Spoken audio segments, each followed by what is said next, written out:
O Inter deve definir hoje onde vai mandar os seus jogos pela Sul-Americana, porque eles vão acontecer, né? Já tem jogo na outra terça-feira, não da próxima semana, lá no dia 28. O Inter está treinando na PUC, mas onde deve jogar o Inter? Qual é a tendência, Gabardo? Boa tarde. Boa tarde, Lebona. Ainda não tem essa definição, o Inter avalia os cenários, pelo menos tem uma tendência em relação ao local de treinamentos, de jogos ainda não. A tendência é que o Inter realmente vá para Itu, num resort onde treinou a seleção do Japão na Copa do Mundo de 2014, onde treinou o Chile na Copa América de 2019, com uma estrutura boa. A tendência é que o Inter fique até o final da semana treinando aqui em Porto Alegre, na PUC, e a partir de segunda-feira da semana que vem comece os treinamentos no interior de São Paulo. Ainda tem mais um tempinho para definir onde vai jogar. Existem algumas possibilidades, vários locais foram oferecidos, né?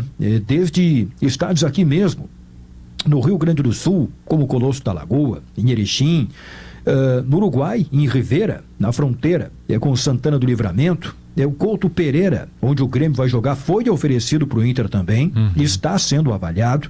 O próprio Novelli Júnior, em Itu, foi oferecido. Enfim, diversas estruturas. Joinville ofereceu o estádio também. Tem muitas possibilidades que o Inter está avaliando ainda. O certo, Lebona, é que será um bom tempo jogando fora de casa como mandante. E este prazo pode chegar até 13 partidas do Inter como mandante fora do Beira-Rio.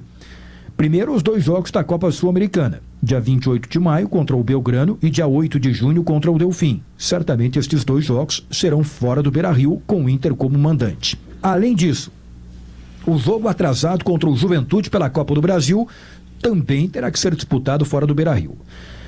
E no Campeonato Brasileiro, serão mais algumas partidas que podem variar dependendo do tempo de recuperação do estádio Beira-Rio, que vai variar pelo que foi colocado ontem pelo Inter de 60 a 90 dias.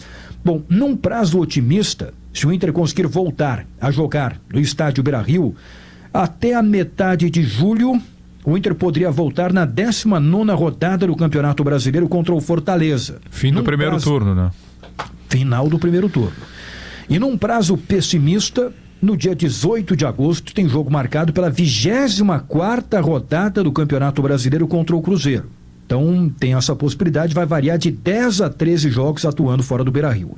Claro que tem que considerar nessa conta aí, né, Debona? Primeiro, é uma estimativa que o Inter está colocando de recuperação do Beira-Rio de 60 a 90 dias. Tem que trocar o gramado, enfim, tem muita reforma para ser feita depois de todo o estrago por causa da inundação.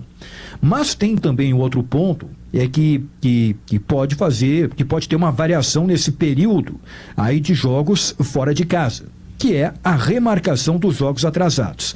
Isso deverá ser definido pela CBF na reunião do Conselho Técnico no dia 27 de maio.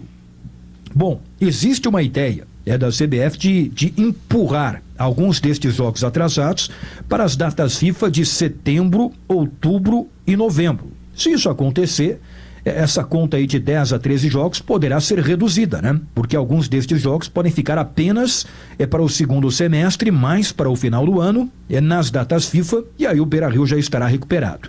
Bom, contando tudo, o Inter está fazendo uma conta aí de cerca de 35 milhões de reais para reformar o Beira-Rio, para praticamente refazer o seu centro de treinamentos. Vai custar caro todo esse estrago causado pela chuva. Quem nos acompanha em imagens no YouTube vê agora as imagens do CT do Inter, né, do CT Parque Gigante, e também da parte interna do Beira-Rio, para ter uma ideia da dimensão do estrago, né? Sala de imprensa, enfim, outros locais ali, né, Gabardo, que cobertos por lama nesse momento, e esse prejuízo calculado numa prévia de 35 milhões de reais.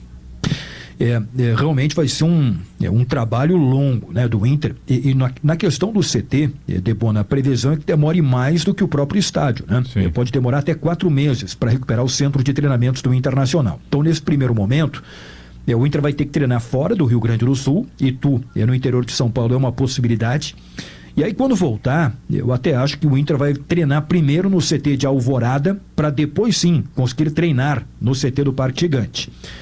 O jogo contra o Belgrano, marcado para o dia 28 de maio, em local ainda a ser definido pelo Internacional. E na Copa Sul-Americana, ontem teve um jogo com vitória do Belgrano, da Argentina, contra o Tomayapo, da Bolívia. E o grupo está assim agora: Belgrano, 9 pontos em 5 jogos. Delfim, 5 pontos em 4 jogos. Inter, 5 pontos em 3 jogos. E o Tom Ayapo eliminado, 1 ponto em 4 jogos. Dia 28 de maio, Inter e Belgrano. Bom, Debona, aí é o confronto direto contra o grande adversário pela liderança do grupo. Se o Inter ganhar esta partida, vai a 8 pontos, fica 1 ponto atrás do Belgrano, com um jogo a menos. E aí vai ter uma boa possibilidade de conseguir a classificação.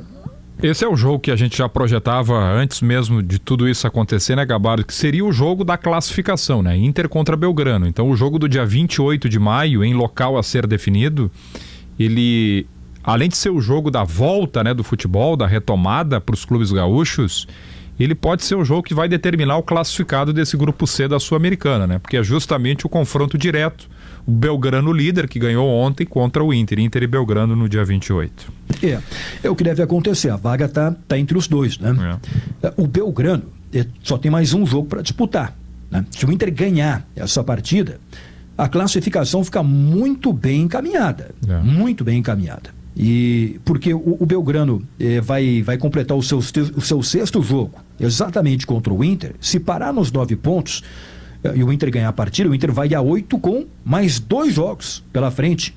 Então o Inter tem tudo para conseguir a classificação caso vença o Belgrano nessa partida atrasada do dia 28 de maio. E aliás, nesse jogo aí, o Arangues deve voltar, o Alan Patrick e o Valência vão voltar, e o Wanderson, que teve uma entorse no tornozelo, ainda terá a sua situação reavaliada. Mas, ao que tudo indica, o Eduardo Cudê, apesar do prejuízo em relação a tempo de treinamento, terá o retorno de titulares importantes.